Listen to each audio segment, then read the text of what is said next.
Wiki R. Gabriel García Márquez. El avión de la Bella Durmiente. Era bella, elástica, con una piel tierna del color del pan, y los ojos de almendras verdes. Tenía el cabello liso y negro y largo hasta la espalda, y una aura de antigüedad que lo mismo podía ser de Indonesia que de los Andes. Vestía con un gusto sutil. Chaqueta de lince, blusa de seda natural con flores muy tenues, pantalones de lino crudo, y unos zapatos lineales del color de las bugambilias. Esta es la mujer más bella que he visto en mi vida, pensé. Cuando la vi pasar con sus sigilosos trancos de leona, mientras yo hacía la cola para abordar el avión de Nueva York en el aeropuerto Charles de Gaulle de París. Fue una aparición sobrenatural que existió solo un instante y desapareció en la muchedumbre del vestíbulo. Eran las 9 de la mañana. Estaba nevando desde la noche anterior, y el tránsito era más denso que de costumbre en las calles de la ciudad, y más lento aún en la autopista, y había camiones de carga alineados a la orilla, y automóviles humeantes en la nieve. En el vestíbulo del aeropuerto, en cambio, la vida seguía en primavera. Yo estaba en la fila de registro detrás de una anciana holandesa que demoró casi una hora discutiendo el peso de sus 11 maletas. Empezaba a aburrirme cuando vi la aparición instantánea que me dejó sin aliento, así que no supe cómo terminó el altercado, hasta que la empleada me bajó de las nubes con un reproche por mi distracción. A modo de disculpa le pregunté si creía en los amores a primera vista. Claro que sí, me dijo. Los imposibles son los otros. Siguió con la vista fija en la pantalla de la computadora, y me preguntó qué asiento prefería, fumar o no fumar. Me da lo mismo, le dije con toda intención, siempre que no sea al lado de las 11 maletas. Ella lo agradeció con una sonrisa comercial sin apartar la vista de la pantalla fluorescente.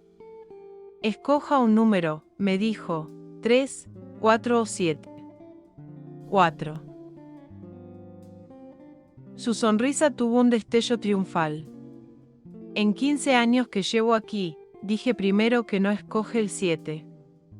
Marcó en la tarjeta de embarque el número del asiento y me la entregó con el resto de mis papeles, mirándome por primera vez con unos ojos color de uva que me sirvieron de consuelo mientras volvía a ver la bella. Solo entonces me advirtió que el aeropuerto acababa de cerrarse y todos los vuelos estaban diferidos. ¿Hasta cuándo?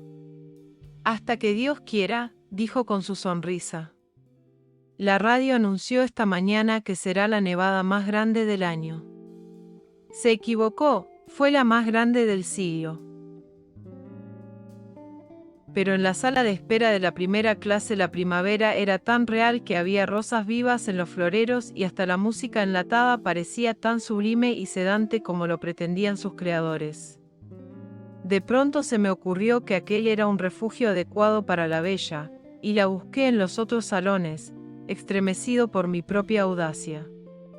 Pero la mayoría eran hombres de la vida real que leían periódicos en inglés mientras sus mujeres pensaban en otros, contemplando los aviones muertos en la nieve a través de las vidrieras panorámicas, contemplando las fábricas glaciales, los vastos cementeros de Iraoasi devastados por los leones. Después del mediodía no había un espacio disponible, y el calor se había vuelto tan insoportable que escapé para respirar. Afuera encontré un espectáculo sobrecogedor. Gentes de toda ley habían desbordado las salas de espera, y estaban acampadas en los corredores sofocantes, y aún en las escaleras, tendidas por los suelos con sus animales y sus niños, y sus enseres de viaje. Pues también la comunicación con la ciudad estaba interrumpida, y el palacio de plástico transparente parecía una inmensa cápsula espacial varada en la tormenta. No pude evitar la idea de que también la bella debía estar en algún lugar en medio de aquellas hordas mansas, y esa fantasía me infundió nuevos ánimos para esperar. A la hora del almuerzo habíamos asumido nuestra conciencia de náufragos. Las colas se hicieron interminables frente a los 7 restaurantes, las cafeterías, los bares atestados, y en menos de 3 horas tuvieron que cerrarlos porque no había nada que comer ni beber. Los niños, que por un momento parecían ser todos los del mundo, se pusieron a llorar al mismo tiempo, y empezó a levantarse de la muchedumbre un olor de rebaño. Era el tiempo de los instintos. Lo único que alcancé a comer en medio de la rebatiña fueron los 2 últimos vasos de helado de crema en una tienda infantil. Me los tomé poco a poco en el mostrador, mientras los camareros ponían las sillas sobre las mesas a medida que se desocupaban, y viéndome a mí mismo en el espejo del fondo, con el último vasito de cartón y la última cucharita de cartón, y pensando en la bella. El vuelo de Nueva York, previsto para las 11 de la mañana, salió a las 8 de la noche. Cuando por fin logré embarcar, los pasajeros de la primera clase estaban ya en su sitio, y una azafata me condujo al mío. Me quedé sin aliento, en la poltrona vecina, junto a la ventanilla. La bella estaba tomando posesión de su espacio con el dominio de los viajeros expertos.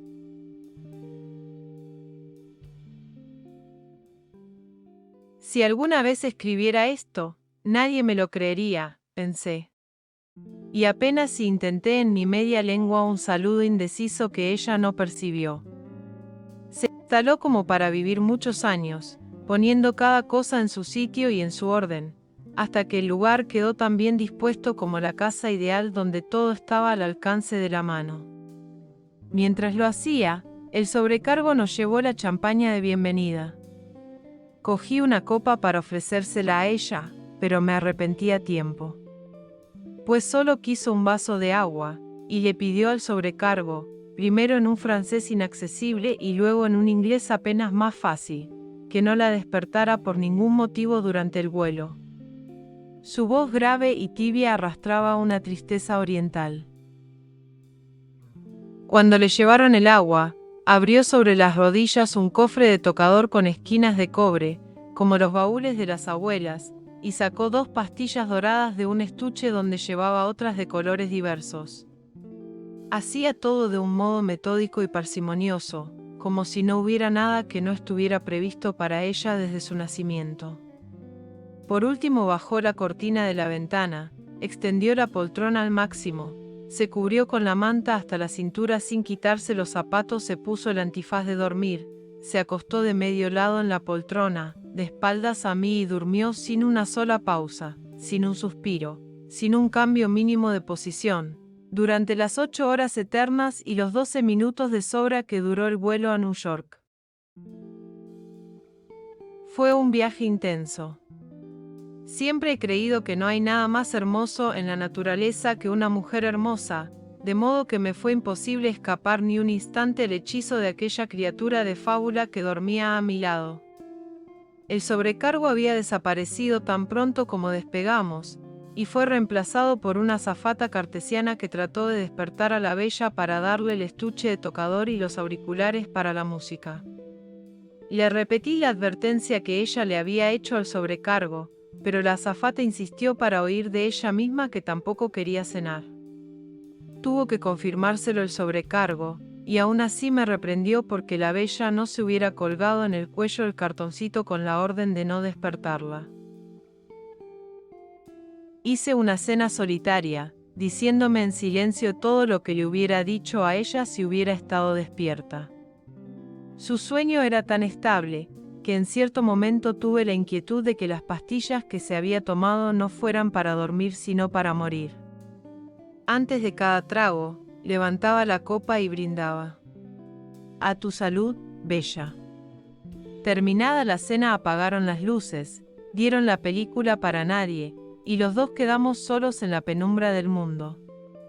La tormenta más grande del siglo había pasado, y la noche del Atlántico era inmensa y límpida, y el avión parecía inmóvil entre las estrellas. Entonces la contemplé palmo a palmo durante varias horas, y la única señal de vida que pude percibir fueron las sombras de los sueños que pasaban por su frente como las nubes en el agua. Tenía en el cuello una cadena tan fina que era casi invisible sobre su piel de oro, las orejas perfectas sin puntadas para los aretes, las uñas rosadas de la buena salud y un anillo liso en la mano izquierda. Como no parecía tener más de 20 años, me consolé con la idea de que no fuera un anillo de boda sino el de un noviazgo efímero. Saber que duermes tú, cierta, segura, cauce fiel de abandono, línea pura, tan cerca de mis brazos maniatados, pensé, repitiendo en la cresta de espumas de champaña el soneto magistral de Gerardo Diego. Luego extendí la poltrona a la altura de la suya, y quedamos acostados más cerca que en una cama matrimonial. El clima de su respiración era el mismo de la voz, y su miel exhalaba un hálito tenue que solo podía ser el olor propio de su belleza. Me parecía increíble. En la primavera anterior había leído una hermosa novela de Yasunari Kawabata sobre los ancianos burgueses de Kioto que pagaban sumas enormes para pasar la noche contemplando a las muchachas más bellas de la ciudad, desnudas y narcotizadas, mientras ellos agonizaban de amor en la misma cama. No podían despertarlas, ni tocarlas, y ni siquiera lo intentaban, porque la esencia del placer era verlas dormir. Aquella noche, velando el sueño de la bella, no solo entendí aquel refinamiento senil, sino que lo vivía a plenitud. ¿Quién iba a creerlo?, me dije, con el amor propio exacerbado por la champaña, yo, anciano japonés a estas alturas. Creo que dormí varias horas, vencido por la champaña y los fogonazos mudos de la película, y desperté con la cabeza agrietada. Fui al baño. 2 lugares detrás del mío yacía la anciana de las 11 maletas despatarrada de mala manera en la poltrona. Parecía un muerto olvidado en el campo de batalla. En el suelo, a mitad del pasillo, estaban sus lentes de leer con el collar de cuentas de colores, y por un instante disfruté de la dicha mezquina de no recogerlos. Después de desahogarme de los excesos de champaña me sorprendí a mí mismo en el espejo, indigno y feo, y me asombré de que fueran tan terribles los estragos del amor. De pronto el avión se fue a pique, se enderezó como pudo, y prosiguió volando al galope. La orden de volver al asiento se encendió. Salí en estampida, con la ilusión de que solo las turbulencias de Dios despertaran a la bella, y que tuviera que refugiarse en mis brazos huyendo del terror.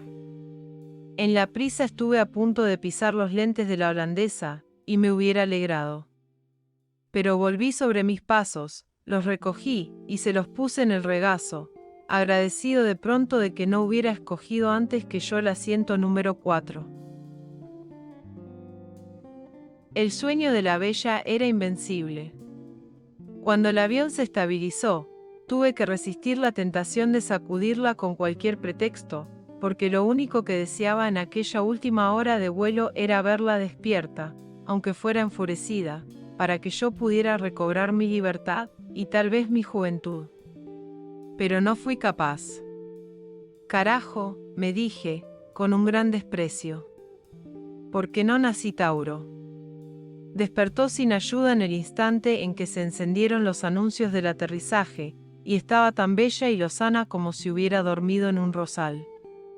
Solo entonces caí en la cuenta de que los vecinos de asiento en los aviones, igual que los matrimonios viejos, no se dan los buenos días al despertar. Tampoco ella. Se quitó el antifaz, abrió los ojos radiantes, enderezó la poltrona, tiró a un lado la manta, se sacudió las crines que se peinaban solas con su propio peso, volvió a ponerse el cofre en las rodillas, y se hizo un maquillaje rápido y superfluo, que le alcanzó justo para no mirarme hasta que la puerta se abrió.